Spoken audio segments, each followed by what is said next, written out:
Bom dia, no caso, boa noite para vocês. Gostaria primeiro de agradecer, o convite da professora Dani para poder conversar um pouquinho. Queria muito estar com vocês hoje presencialmente, mas por conta de demandas de trabalho realmente ficou difícil para mim, estar ao vivo com vocês nessa aula. Então estou aqui no esforço da gravação desse vídeo. Talvez vocês ouçam alguns ruídos externos, essa nova configuração, esses novos desafios aí que a gente está enfrentando no home office.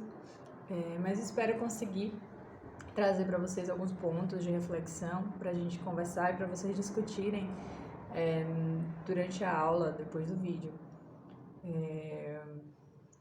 E que foi um pouco a respeito do tema da subjetividade da saúde, que foi o que Dani trouxe para mim, como uma demanda, assim, que vocês estavam pensando em discutir hoje na disciplina.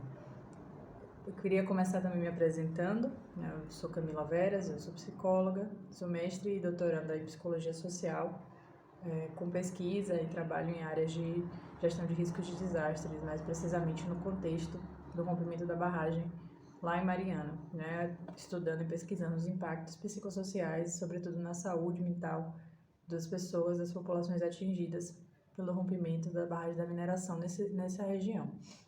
Então esse é um pouco do meu ponto de partida, também com alguns anos de trabalho dedicado à psicologia comunitária e ao trabalho junto com os movimentos populares. E hoje, atualmente, mais precisamente, me dedicando à psicologia clínica, e também a partir da perspectiva da psicologia histórico-cultural. E é desse lugar que eu falo, e é desse lugar que eu gostaria de trazer um pouco da reflexão sobre o conceito do que é subjetividade. A subjetividade é uma terminologia que está até bastante difundida, mas muito associada, no senso comum, àquilo que é interno, aquilo que é do nosso mundo interno, o subjetivismo, o mentalismo. A gente tem aí também uma série de teóricos e correntes da filosofia, a própria psicanálise, que já amplia um pouco esse conceito da subjetividade, pensando no sistema psíquico como um sistema dinâmico.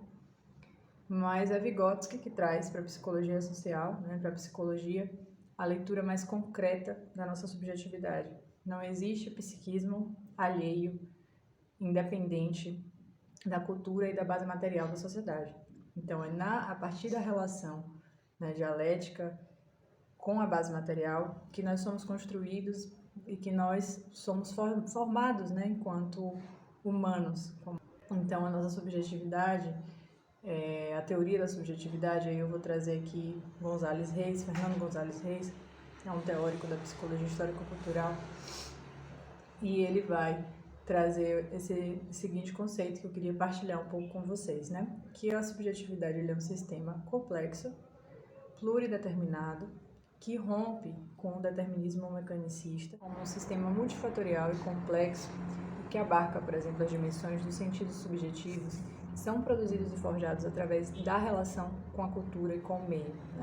Então, a psicologia histórico-cultural, ela se constitui como uma corrente de pensamento dentro da psicologia social, que concebe o psiquismo como fruto de uma relação dialética entre o ser humano e o contexto sócio-histórico-cultural em que ele está inserido. E com um foco também no dinamismo e na ação social. A gente se transforma, nossa subjetividade é transformada à medida que a gente age na realidade, que a gente se envolve em atividade, assim como a gente também transforma a realidade a partir da nossa ação no mundo.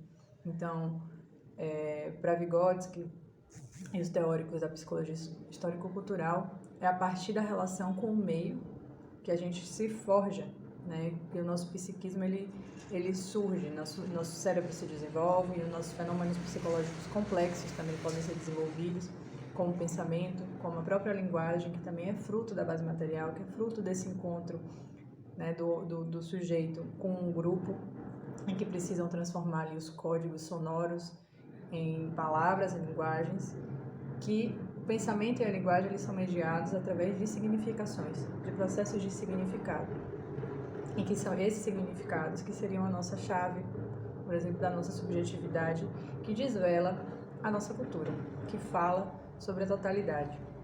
Então, o que é o significado, né? Para Leontiev, para Vygotsky, em Pensamento e Linguagem, ele vai definir o sistema de significações. Aí eu queria trazer para vocês o conceito, mesmo como é que está elaborado, que ele vai dizer assim, né? Leontiev, ele vai trazer esse conceito que vai dizer assim: a significação é a generalização da realidade que é cristalizada e fixada num vetor sensível, ordinariamente a palavra ou a locução. É a forma ideal, espiritual da cristalização da experiência e da prática social da humanidade. A sua esfera das representações de uma sociedade, a sua ciência, a sua língua, existem enquanto sistemas de significação correspondentes. A significação pertence, portanto, antes de mais nada, ao mundo dos fenômenos objetivamente históricos. Então, a significação é a entrada na minha consciência, mais ou menos plenamente, sob todos os seus aspectos, o reflexo generalizado da realidade elaborada pela humanidade e fixado sob a forma de conceitos, de um saber ou mesmo de um saber fazer, modo de ação generalizado, norma de comportamento. Então, a nossa consciência ela é formada historicamente através dessa base material, né, e dessa relação, desse reflexo da realidade, através do prisma das significações dos conceitos linguísticos elaborados socialmente. Então, o que seriam os significados, né? São conceitos mais estáveis, produzidos ao longo da cultura, que todos nós, em alguma medida, absorvemos a partir do nosso sistema cultural e de crenças. Então, compartilhamos de uma linguagem, compartilhamos de um território, somos formados, né, na nossa cultura com alguns valores e todos nós compartilhamos de alguns significados. Então, ele é um conceito que ele é mais fixo e mais rígido, né, que vai se transformando à medida também que a gente vai transformando lentamente, coletivamente. Mas, de certa forma, todos nós carregamos alguns significados que desvelam essa cultura social. Por exemplo, o significado do que é trabalhar. O que é trabalho? O que é saúde? Né? Nós temos aí essas elaborações coletivas que todos nós, em alguma medida, compartilhamos. Já os sentidos subjetivos, eles nos atravessam através da nossa particularidade, da nossa singularidade. É como eu, a partir da minha história de vida, a partir de mediações que me atravessam, como, por exemplo, o gênero, raça, território, faixa etária, temperamento, crenças pessoais, enfim, vou compreender aquele significado. Então, todos nós compartilhamos de significados do que é a respeito do trabalho, mas com certeza nós temos sentidos diferentes para o trabalho. Para algumas pessoas o trabalho significa um espaço de felicidade, para outras significa, por exemplo, um espaço de sofrimento, uma possibilidade, né, de sobrevivência. Enfim, os sentidos do trabalho vão variar, por exemplo, a partir da nossa relação, né, enquanto sujeito singular, com aquela experiência, com aquele significado. Acho que, não sei se está fazendo sentido para vocês, mas as significações, os sentidos, os significados são a chave da nossa subjetividade, porque é eles que fazem o elo com a nossa relação, com a nossa base material. Nós sentimos e pensamos a partir dessa construção da nossa realidade, que é compartilhada e coletiva e que é material. Também sem negar, claro, os nossos sentidos, as nossas emoções, que também ocultam, né, os nossos sentidos e que estão por trás das nossas ações, que é como nos sentimos, né? Como eu me sinto, por exemplo, no trabalho.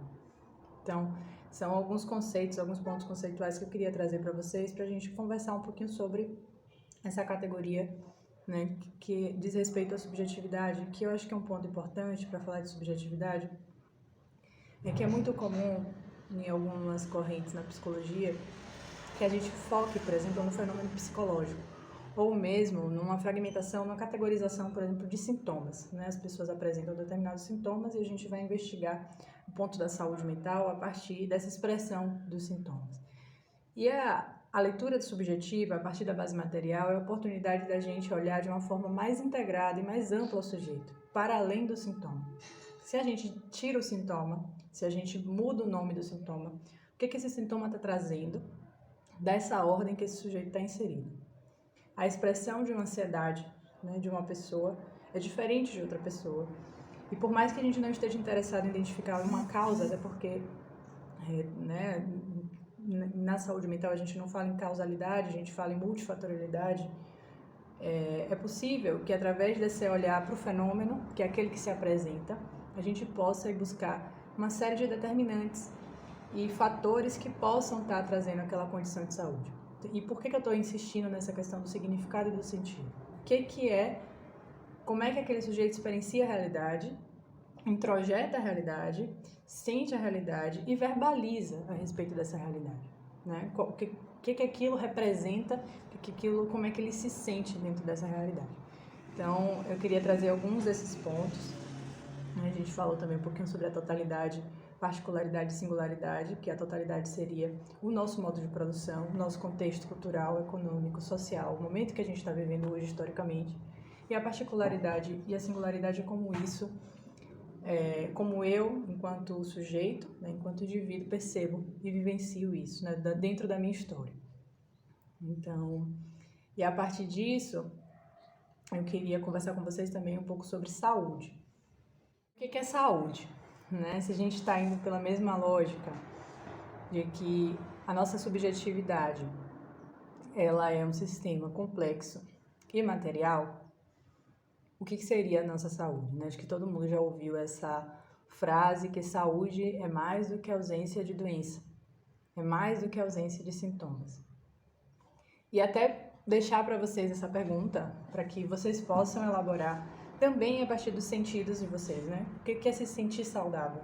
Assim, se a gente tem um significado que é compartilhado do que seja saúde, mas para que cada um também possa pensar o que é saúde para mim.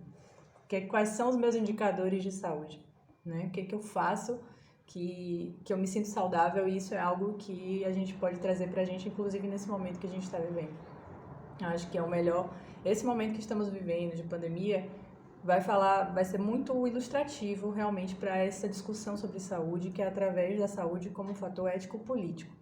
Então, a saúde, ela não é da ordem individual e ela não é somente da ordem biológica ou fisiológica, né?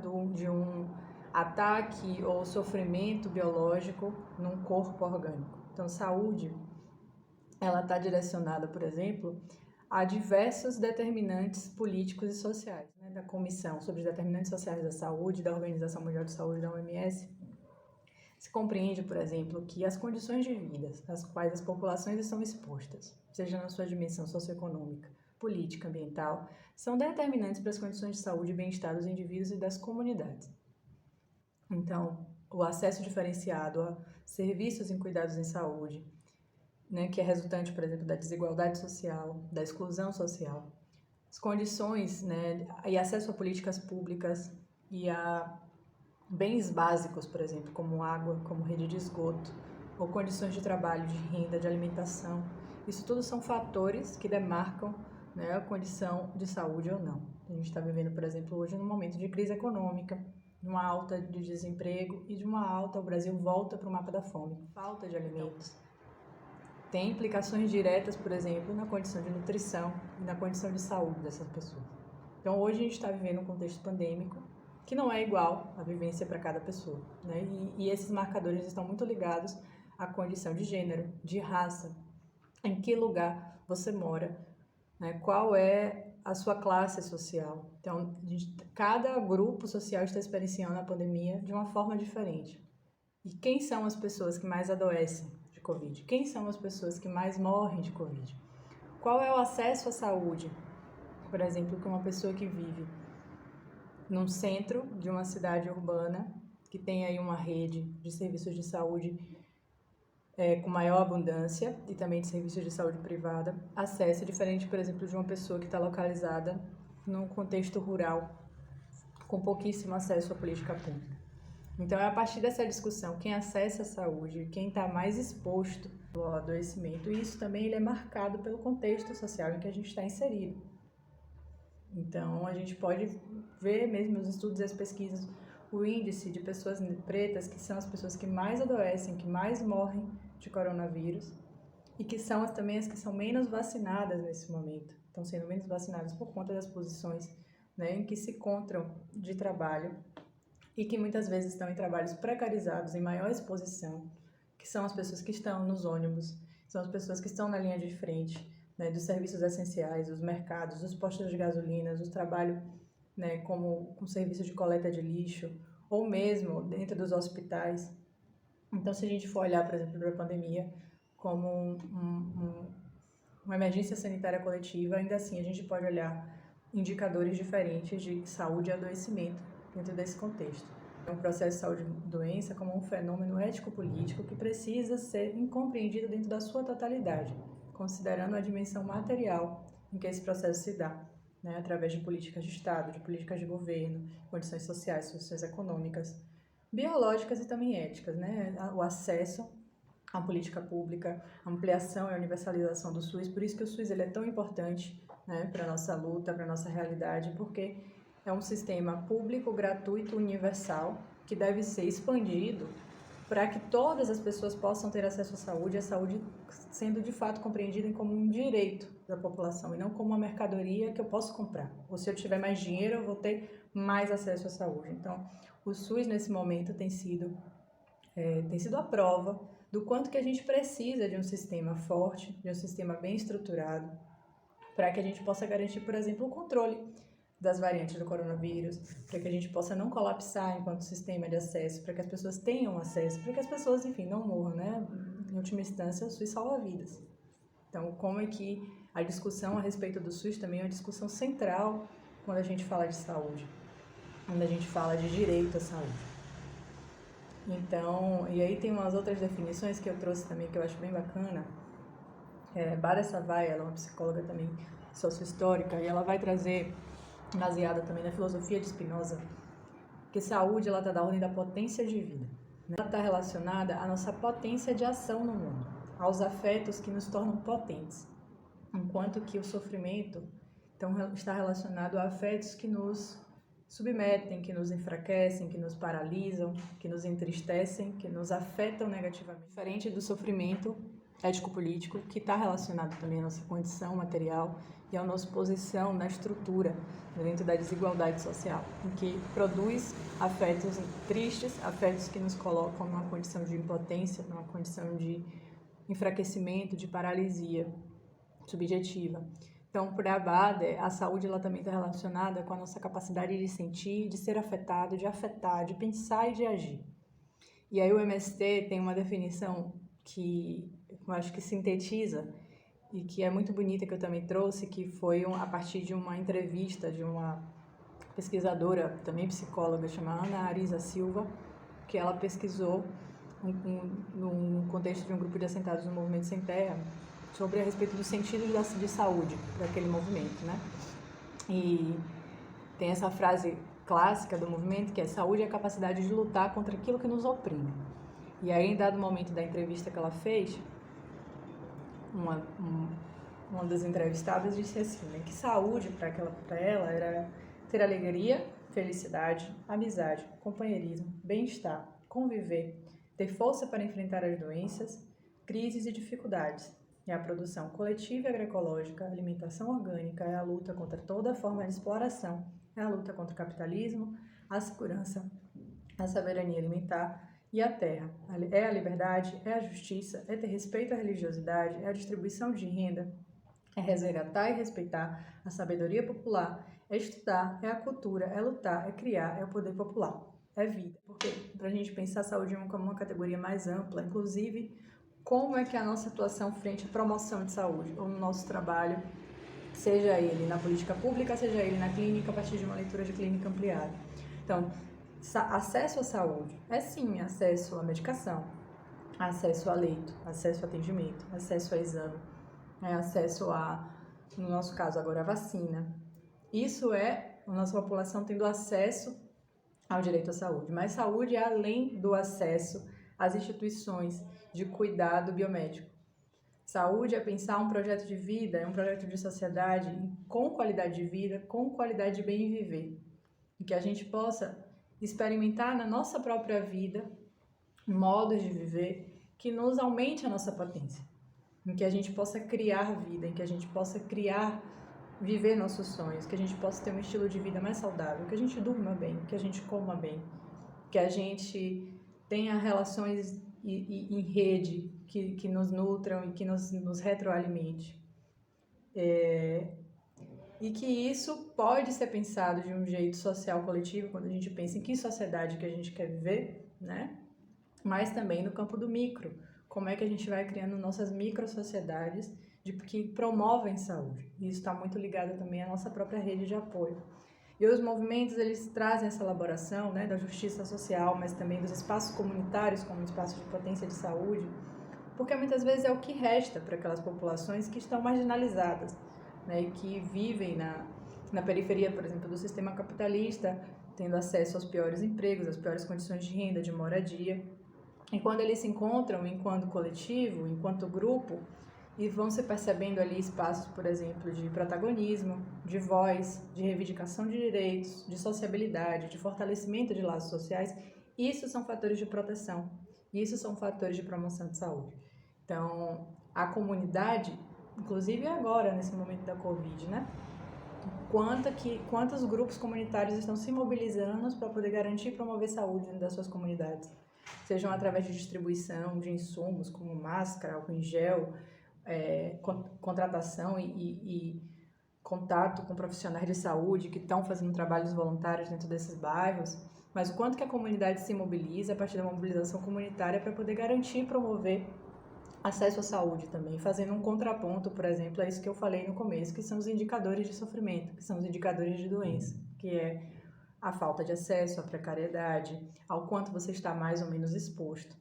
Então, eu quis trazer um pouco dessa discussão sobre saúde também, para orientar também a nossa prática, né? Porque saúde de uma forma ampla, inclusive quando a gente está falando de sofrimento psíquico e saúde mental. Já falei bastante, eu queria trazer um caso para a gente conversar, para vocês debaterem, porque eu acho que fica mais legal quando a gente traz a prática, para pensar, por exemplo, a nossa atuação numa esfera de compreensão da subjetividade, para além do sintoma ou de uma fragmentação de um fenômeno psicológico que a gente está ali observando.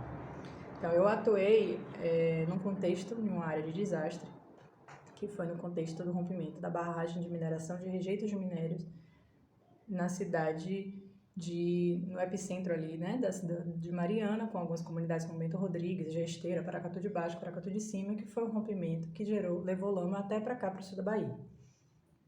E nesse contexto, uma cidade atingida foi a cidade de Barra Longa. Essa cidade, ela foi atingida pela lama somente no seu centro, a lama só chegou no centro, né, uma cidade do interior com pouco menos de 6 mil habitantes na época. Isso tudo são dados importantes, tá? Para a gente montar o caso, assim. Uma cidade basicamente voltada para o setor de comércio e serviços e com uma parcela de trabalhadores da mineração, porque a mineração ela está de forma extensiva em Minas Gerais e aqui na Bahia também, e que acaba absorvendo bastante mão de obra, né? Para trabalhar nos empreendimentos, enfim, nas minas, nas barragens. Quando essa lama estoura, ela atinge parcialmente a cidade, somente as casas, né? As casas que estão próximas ao rio. Ela não atinge a periferia da cidade. Aí eu vou trazer o caso de Sandra para vocês, que é um caso bem interessante para a gente conversar sobre saúde mental, subjetividade e contexto, né, social. Então, Sandra, ela é uma moradora dessa cidade, de um bairro periférico dessa cidade. E ela, na época, a filha dela tinha 1 ano e meio, se não me engano, 2 anos. Uma mãe solo, uma mulher negra, uma mulher preta, moradora da periferia dessa cidade. Quando a lama não chega no bairro dela, mas, por conta do próprio racismo ambiental, a empresa remove a lama e leva parte dessa lama para ser material de construção de asfalto da rua em que ela mora. Eles pegam a lama, tiram do centro, transformam em material para construção de asfalto e asfaltam a porta da casa dessa mulher com a lama.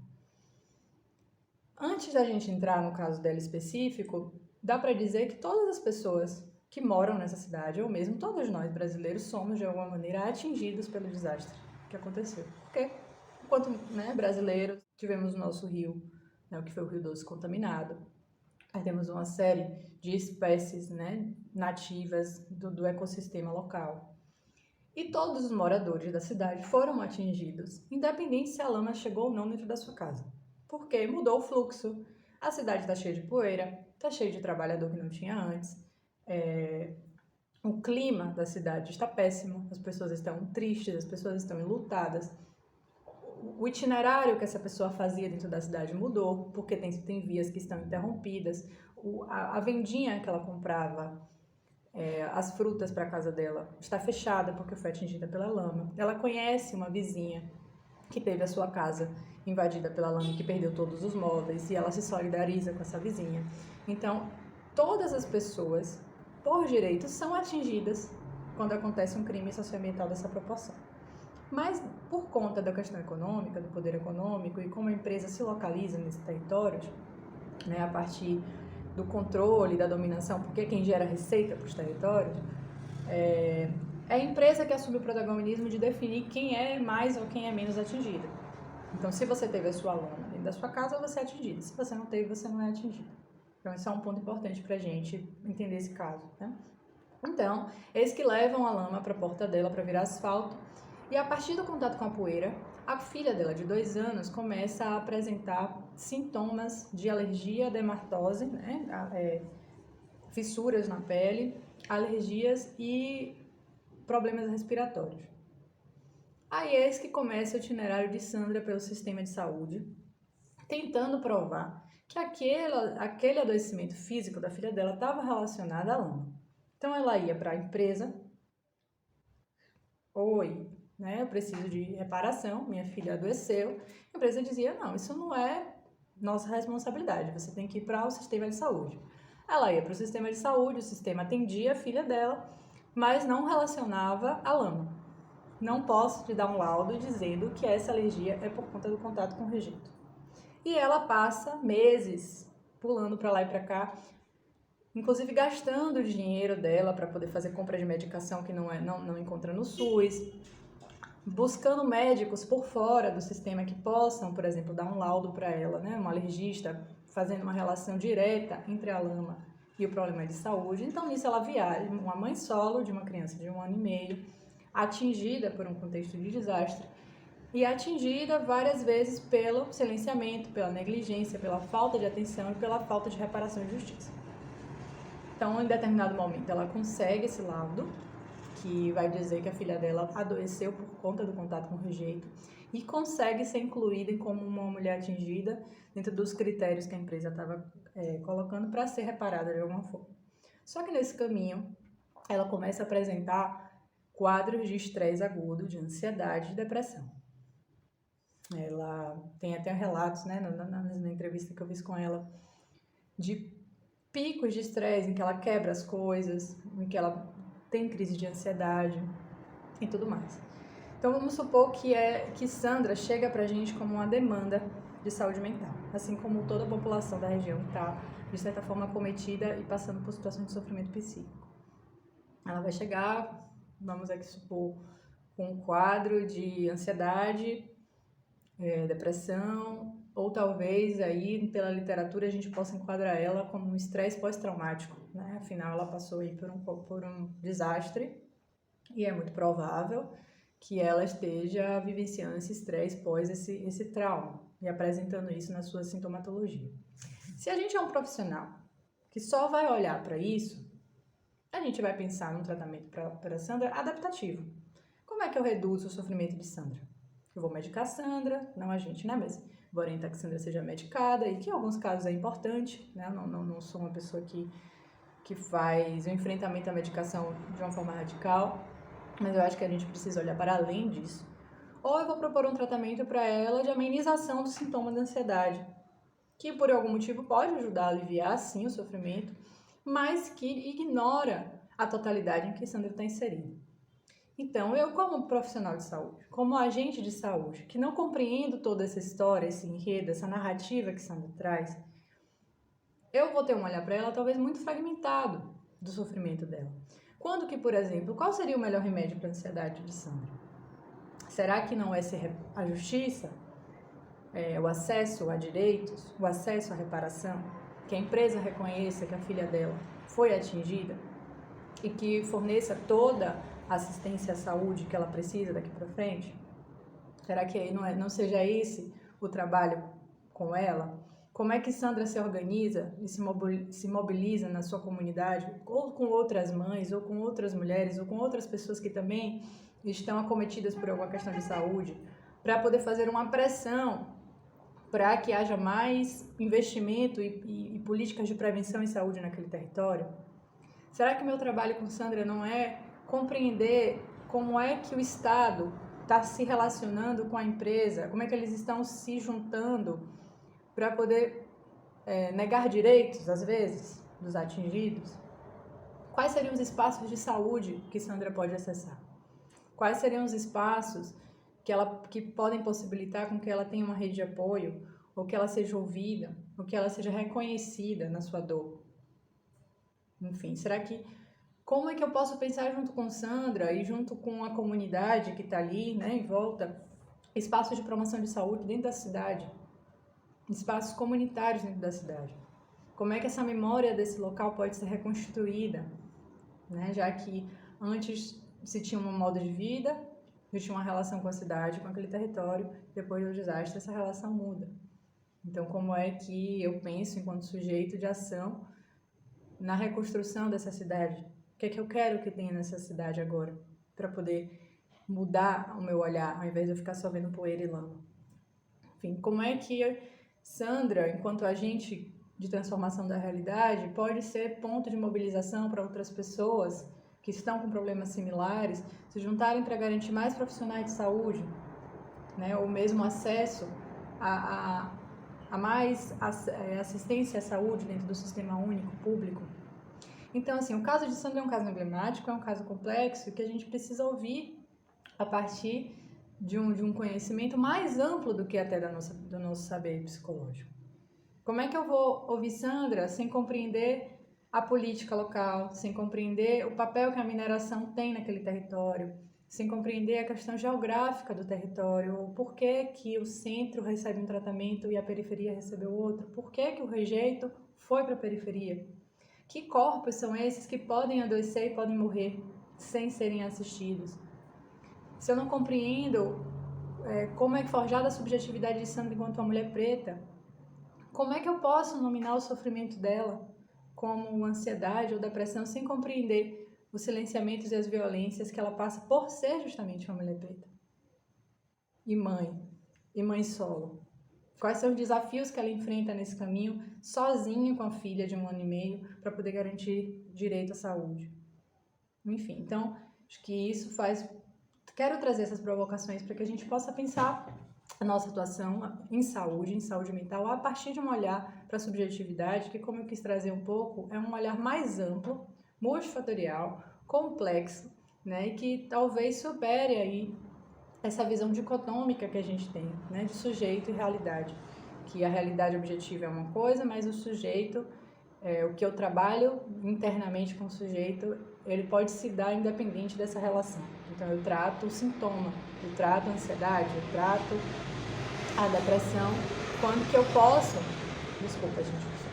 quando que eu posso também estar atuando para pensar o meio em que essa pessoa está vivendo e como que esse meio ele é produtor de saúde ou de sofrimento político, social. Então é isso que eu quis trazer um pouco, espero que tenha feito sentido, né? Espero ter trazido pontos interessantes para o debate de vocês. Mais uma vez agradeço o convite, agradeço a possibilidade de estar aqui conversando. Espero que vocês estejam bem, né? Mesmo que a gente está num momento muito complicado e para algumas pessoas atravessadas aí por outras variáveis, né, que tornam a vivência desse momento ainda mais difícil. Então, desejo que todos estejam bem,